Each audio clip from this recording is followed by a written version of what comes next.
The Enigma, in fact, is not necessarily just the UFOs, it's actually our response to them.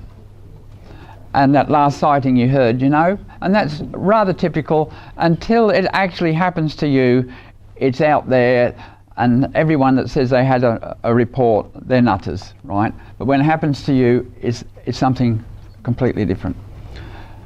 Of course, it's not only our individual response to UFOs that's an enigma, but the official response. I mean, here we are, we've actually come in contact with people from other planets, and 70 years later, we're still not recognising it, really.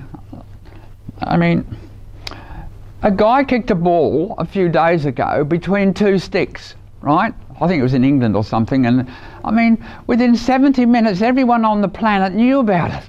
How trivial is that?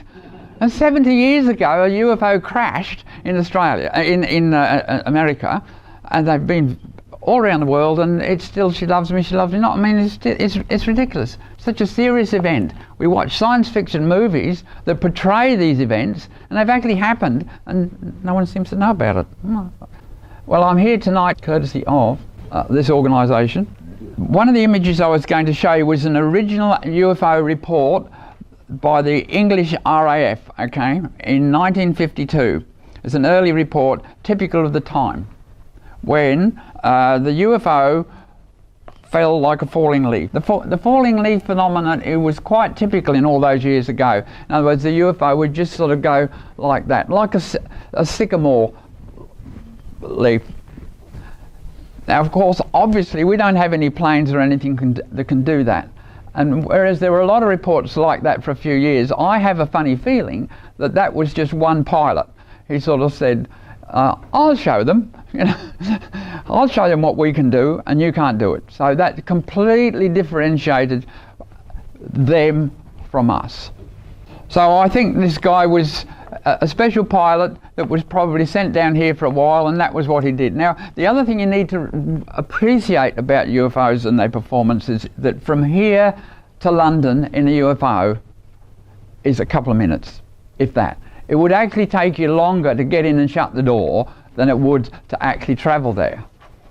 We have to completely reprogram our thoughts and our ideas about equipment and machinery. Now, to most people who view a UFO, the performance is such that you could think it's a psychic phenomenon, it's magic, but I can assure you it's not magic, and if you crash into one, you're going to be history. Okay.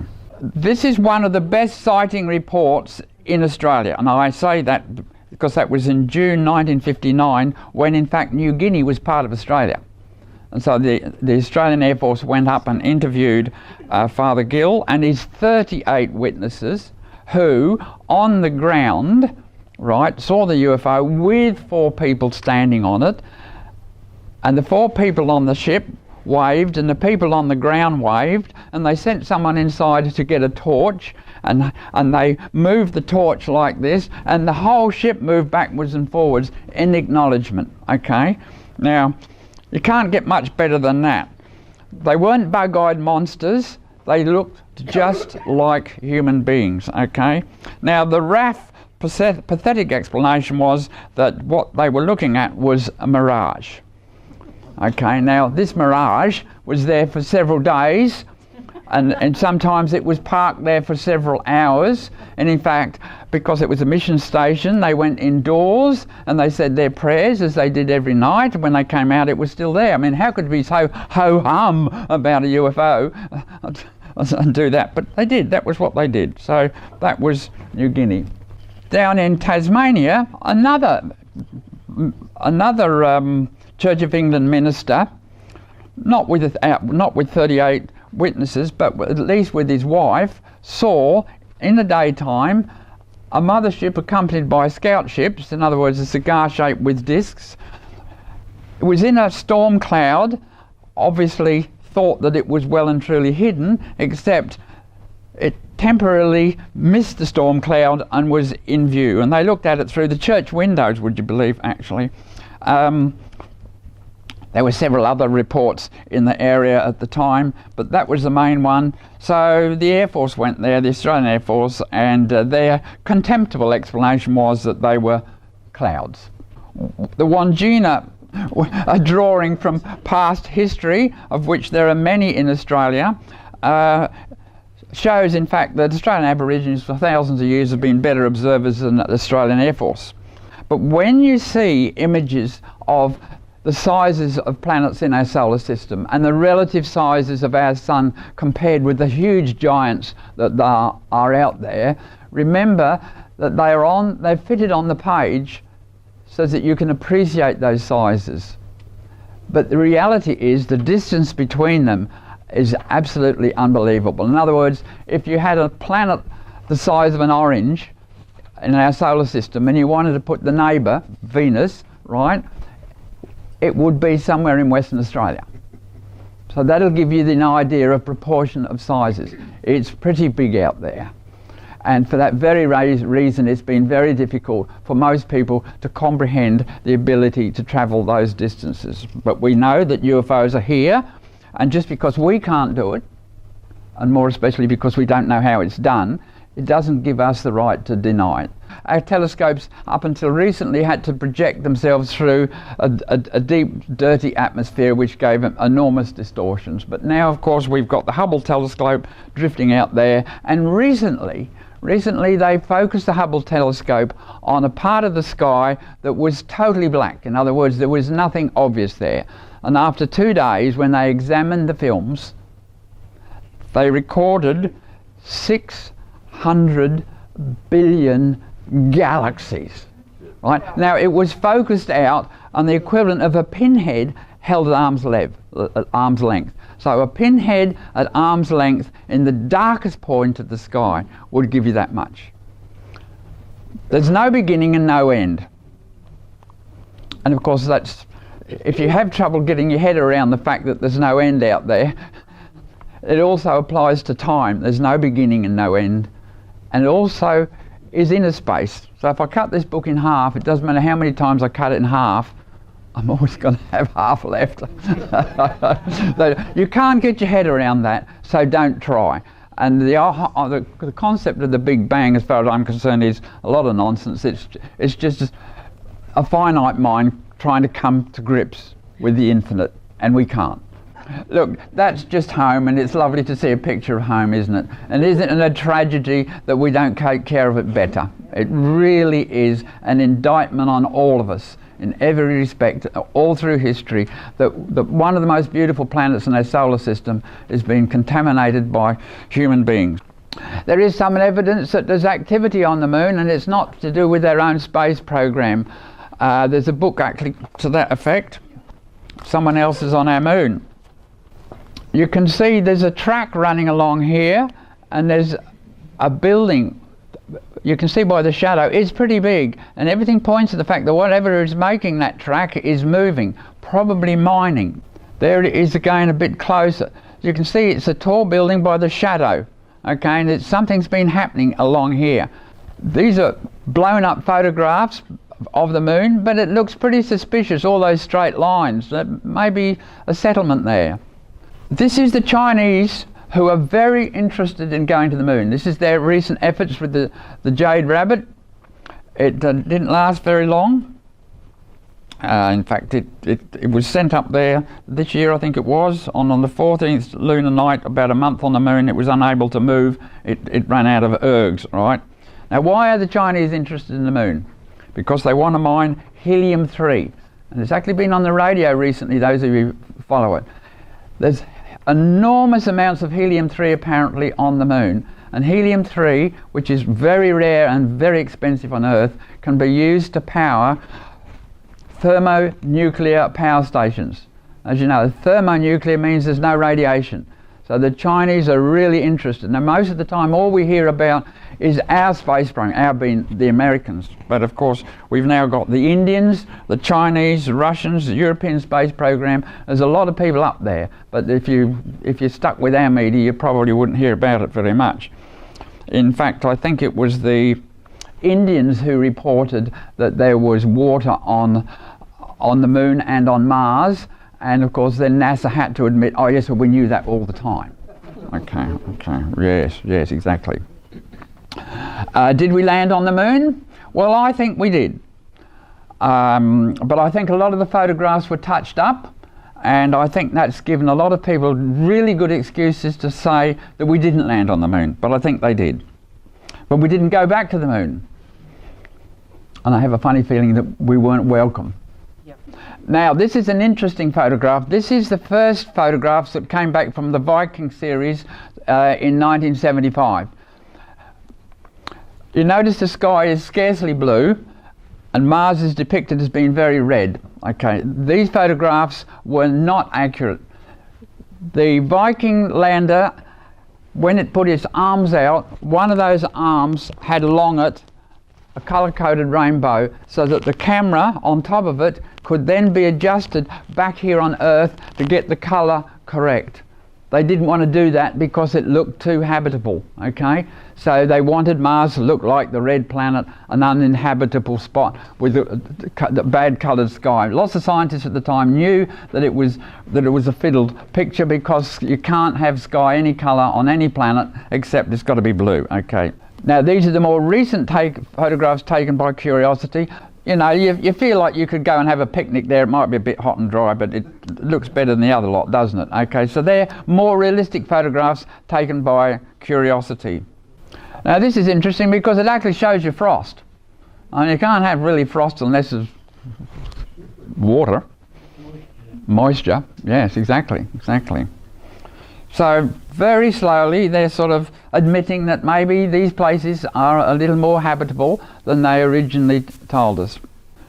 This is from Mars Curiosity. Those of you who have computers, these are very recent photographs. There's a lot of new stuff there, and typical of the photographs, it's up to you to read them and interpret them. And this is just a slice that I took of a very big photograph which they've offered us.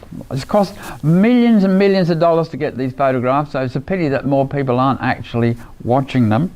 This is a recent photograph, and it's claimed that this is channels where water occasionally goes down. Now those of you who might remember, the earlier people of my vintage might remember the canals on Mars, okay, where it was interesting that now and again water was seen moving from the North Pole to the equator, and only detectable by green that grew on the edges. But okay, actually the biggest volcano in the solar system is this one, okay, Olympus Mons, which is actually on Mars. Isn't it a beauty?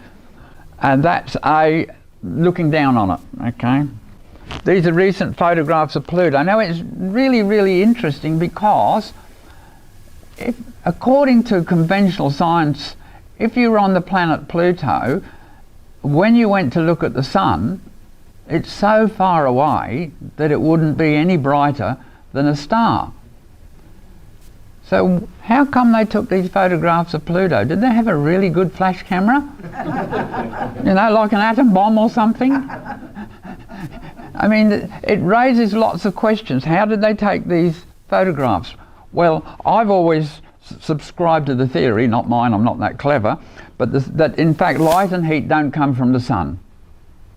What comes from the sun is a radiant energy that, when it goes through the atmosphere of a planet, is converted into light and heat. After all, once you fly up off planet Earth and you get high enough, it's this constant temperature and it's totally dark. So what's going on here? Maybe we don't know what we're talking about, or maybe they're not telling us what they do know. I don't know. But there's a lot of things about this whole issue that you know, begs explanations. But you know, these look like square pyramids to me, with roads going around the outside. Am I imagining things? I don't know. It looks jolly interesting, doesn't it? So this is Roswell. We all know about it. 70 years ago, crashed. As I said earlier, it's taken us 70 years for half the people on the planet maybe to have heard about it, but our football reports go around in seconds. These are famous photographs from the past. These were taken by a Brazilian Navy survey ship off the coast of Trinidad. This is a blow-up picture of this one here. This was an official photograph taken by a Navy ship, okay, and it carried a lot of weight at the time.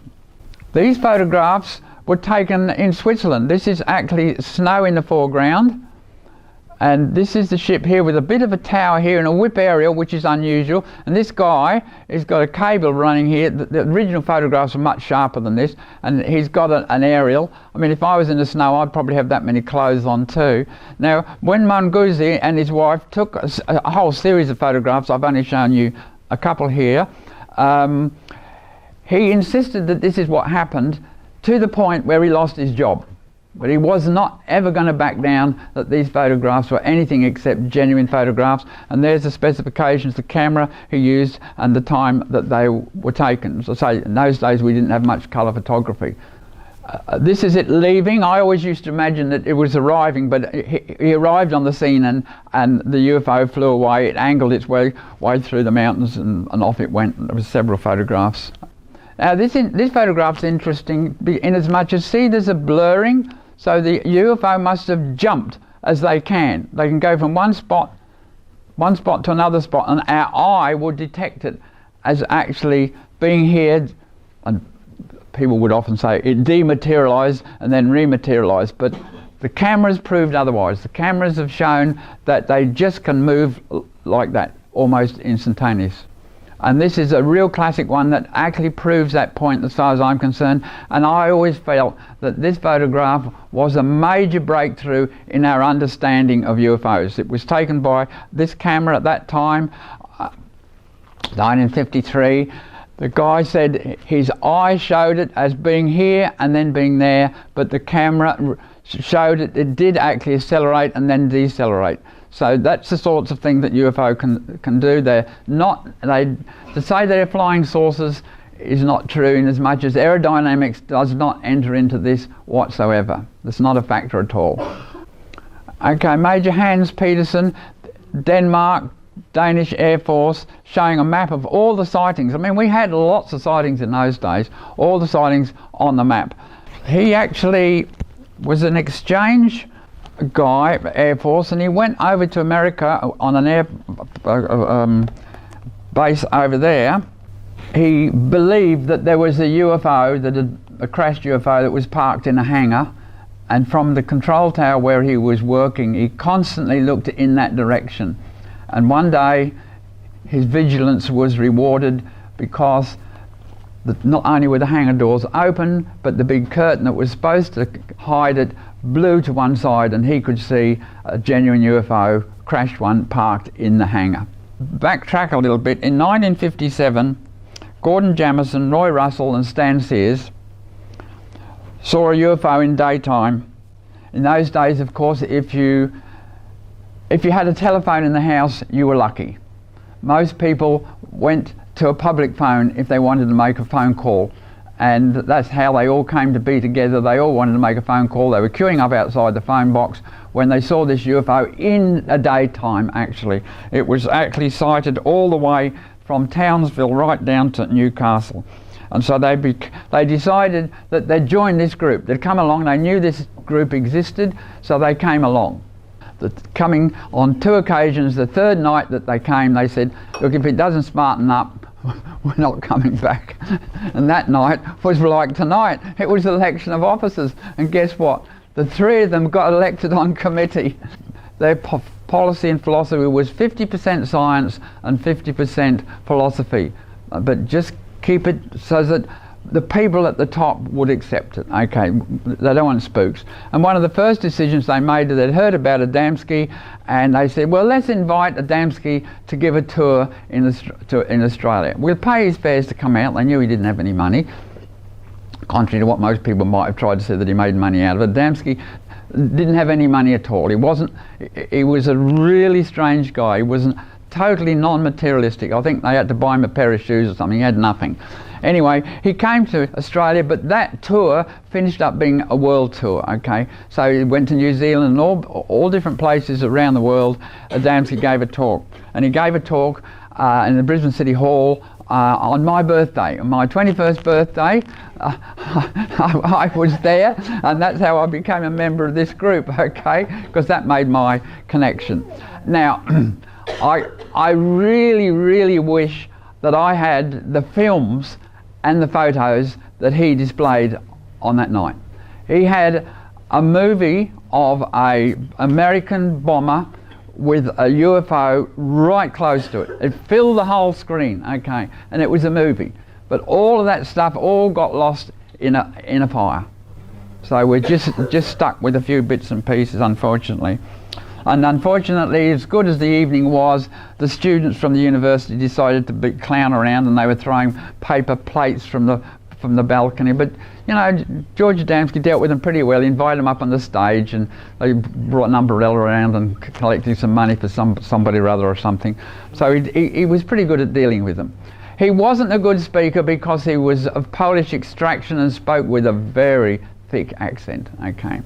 Adamski had excellent photographs because the photographs he took, he used a telescope, a 6-inch Newtonian reflector telescope with a camera attached, which meant that not only could he magnify distant objects very well, but as other people found, that when a UFO is too close to the old-fashioned film, it would damage the film. Now we've got digital cameras, it's not such a problem, but in the early days that was a problem. The fact that this is an angle is almost an indication of the authenticity of the photograph. That is so typical of a mothership, a carrier ship, to be set at a slight angle like that. Okay, this is a scout ship. These ships are only about 30 feet in diameter. It is not possible for these to travel from one planet to another. They are carried in that big carrier ship, like an aircraft carrier, and these just run around on planet Earth. They go back into the main ship and are charged, and then off they go again. Now this is the most amazing thing. These portholes and doors can open and shut, and when they're closed there is not even a line visible. Right? You cannot tell where a door or window is. It is there and then it's not there anymore. Pretty amazing technology. The ship itself, by all accounts of people who have been close to them, is very lightweight. If that was in the middle here hovering, we could shake it up and down. It's made of very thin material.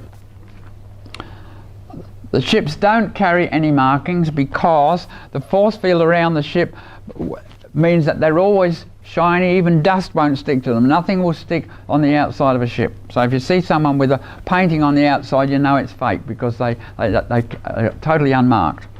Okay, so there's the landing gear hanging down, and this is a reflection on the shiny surface to give you an idea how incredibly shiny it is. It's not a ping pong ball, despite what some of the critics say. Okay, it's very easy to be a critic. It doesn't take any qualification, does it really? This is an artist's impression of a layout inside a saucer, and you can see there's not a lot of space.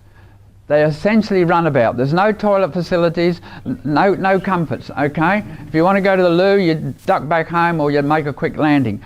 Okay, now this is interesting because for those of you followers of Adamski, you might remember that picture that I showed you with the door just closing was when this photographic plate that was begged off Adamski was returned.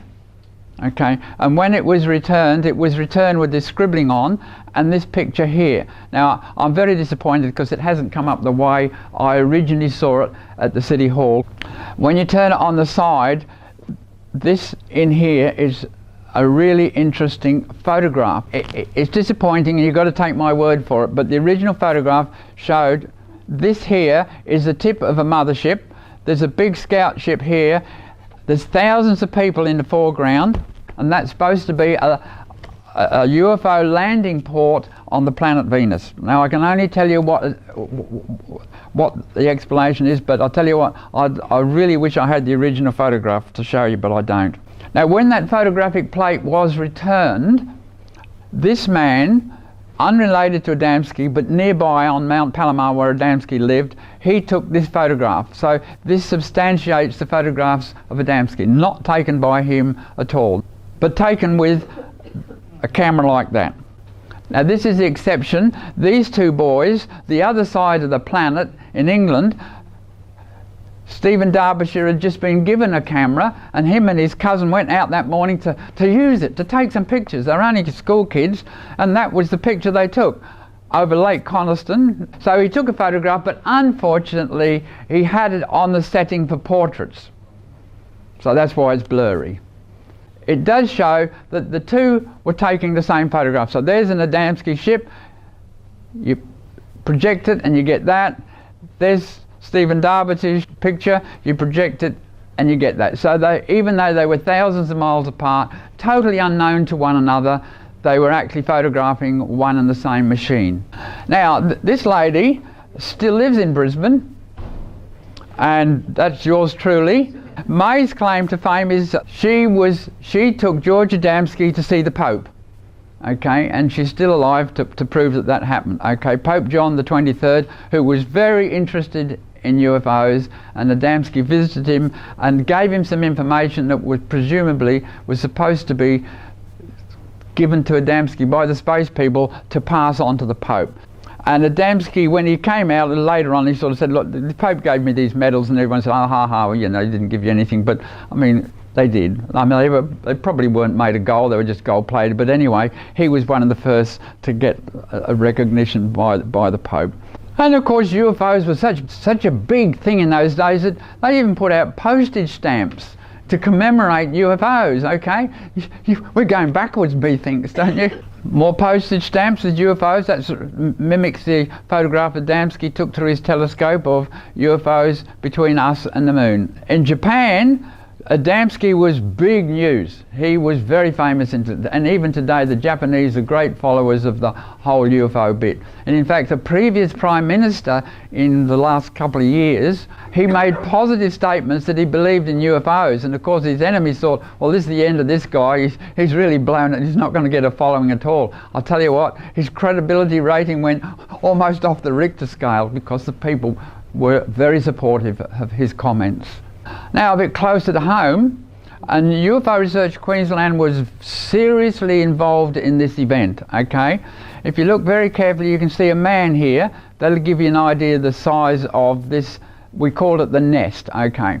So he was driving along on a tractor, heard a hissing sound, thought the tractor was going flat, the tyre was leaking, got off, and in actual fact, saw a UFO lift off this lagoon. It just flew away. He was absolutely astounded. So it really was, in a sense, almost a close encounter. Certainly it was a landing site rather than just a nest, okay?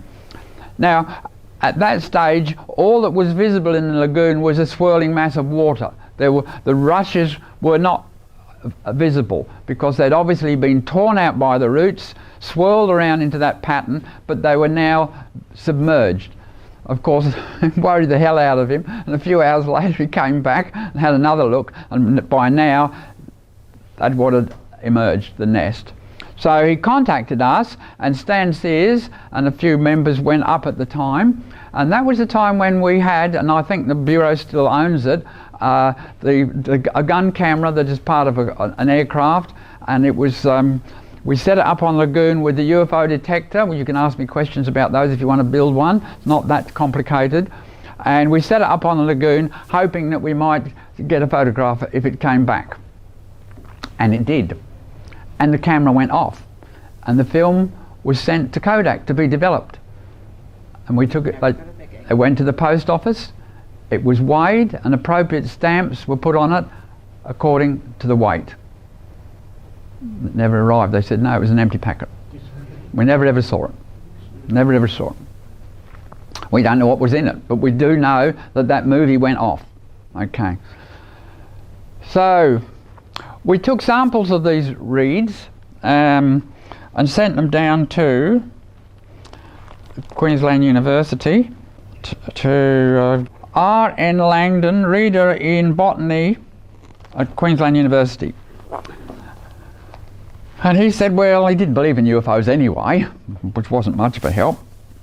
But he said that he couldn't find any explanation as why those reeds had gone brown so quickly. Because the upper surface of those reeds, I mean, normally if you pull up reeds that are in a lagoon, they would bob around in the water and it'd be months before they'd rot or die. But these ones went brown almost in hours.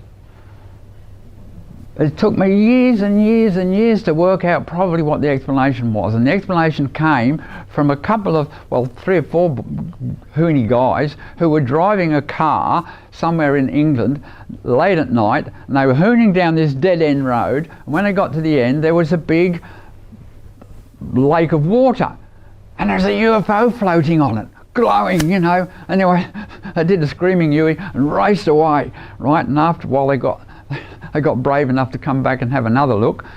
When they came back, the UFO had gone, but what was left floating on the lagoon was ice, right? That's probably what happened here. It was frost damage. No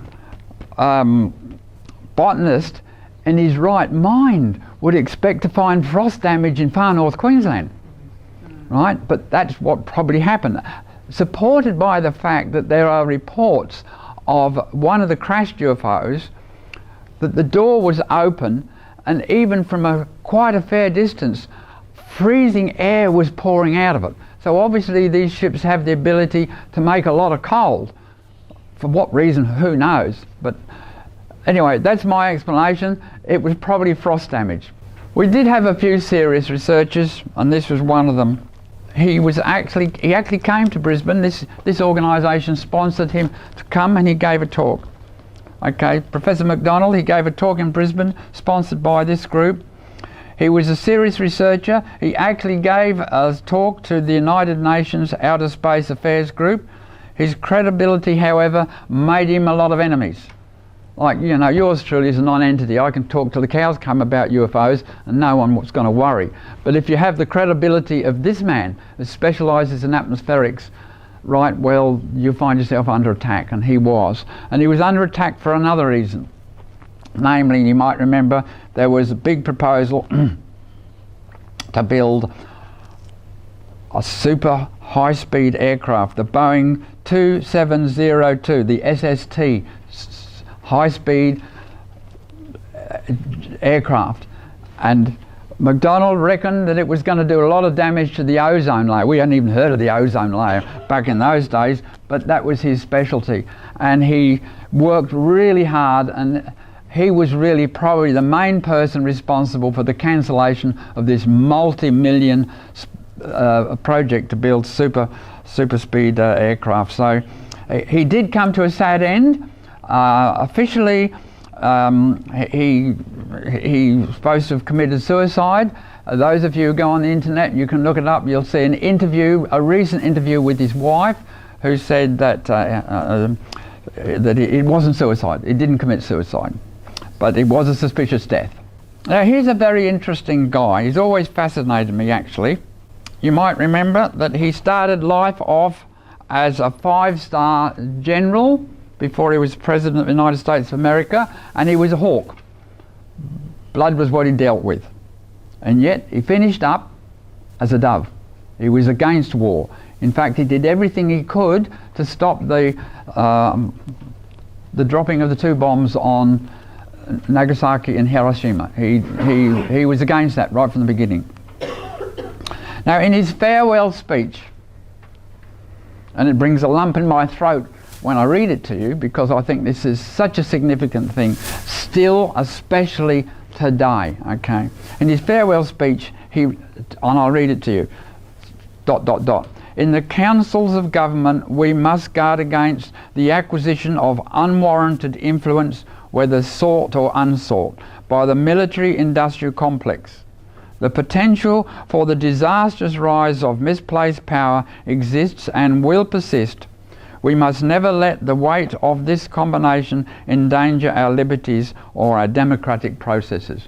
Well, no one's been listening, have they? He did actually have an encounter with occupants. Certainly he knew that there were crashed UFOs finally, and as I say, his whole attitude completely changed once he was convinced that this was an event. I believe that this is what brought the UFOs here. They didn't want to interfere with anything that happens here. We can have our silly little with wars with bows and arrows, but once you start messing about with this stuff, you interfere not only with the planet as an object, but probably, and according to Adamski, who spoke to these people, interfered with their lifestyle too. And that's why UFOs are not popular, because the message seems to be from nearly all contact that atom smashing is against the laws of the universe, and if we persist with it, we'll all come to a bad end, okay? In 1942, the United States government began quietly acquiring more than 60,000 acres, right? That's 246 square kilometres for the Manhattan Project, the secret World War II program that developed the atomic bomb. The result was that a secret town known as Oak Ridge that housed thousands and thousands of workers and their families. The entire town and facility was fenced in with armed guards posted at all entries. Workers were sworn to secrecy.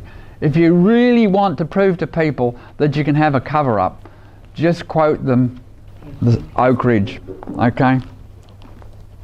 Oak Ridge used more energy and than the whole of the car manufacturing industry in the United States of America. And it went, no one knows how much it cost, except that there were unfortunate outcomes, okay? And I'll list some of them. To make uranium hexafluoride took a lot of time, a lot of money, and you need fluoride, and they didn't know how to handle it. The bearings in all the centrifuges kept leaking. This blew downwind, wiped out forests, cattle and people, and that's how we ended up with fluoridation. They just tried to tell us that it's good for your teeth, but the nuclear industry started it. Dr. Barry Commoner, he was able to stop nuclear testing in the United States of America when he demonstrated to people that all children had strontium-90 in their teeth, okay? Which is a radioactive isotope as a direct result of atomic testing in the United States of America. He was able to stop atomic testing in America. They just went out in the Pacific and played hell with everybody else, but he wasn't able to stop fluoridation, which is still going over there.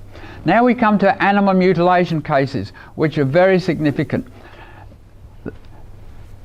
All sorts of people have speculated that animal mutilations in those days were about space people coming down and getting spare parts. Well, that's a lot of rubbish. I didn't buy that at all. But if you look where the animal mutilation cases took place, they were all downwind from atomic test sites. It was a sampling exercise. And you might remember the Betty and Barney Hill case, which is the only case that I really think is significant as far as abduction cases are concerned, that they took samples from them, okay? They are concerned about levels of contamination. We're all slightly contaminated, even now, from the nuclear tests around the world. I worked at RAF Base Amberley for many years, and I was quite concerned and interested in why there was quite a few sightings of UFOs around Amberley, okay?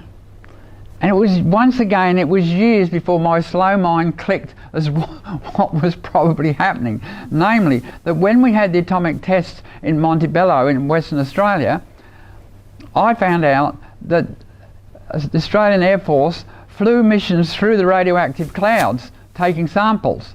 And when that was all finished, they went down, came back to Amberley, down near Worrell Creek, and they were all hosed down. So that's why Worrell Creek was probably radioactive, and that's why the UFOs were there, monitoring it. Like this lovely lady here, when I was president, I was listed in the telephone directory for many years for UFO reports. The one report that we don't have a written report of, was what I thought was one of the best ones we had, was from a train driver.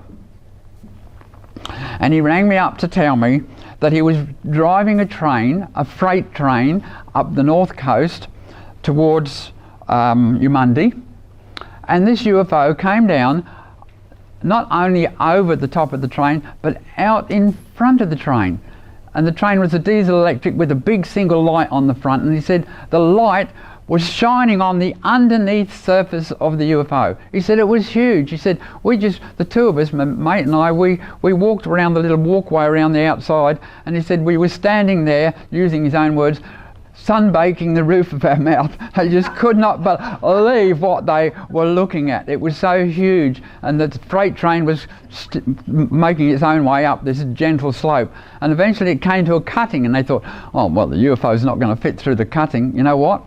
It just did, but it didn't fly away. So he rang up and made the report, but he didn't want, of course, to give his name, and he certainly wouldn't give me the date because I could trace him through the railway department. So it was one of those things, as so often happens, the best sightings, people sensibly don't want their name attached to it because of the ridicule.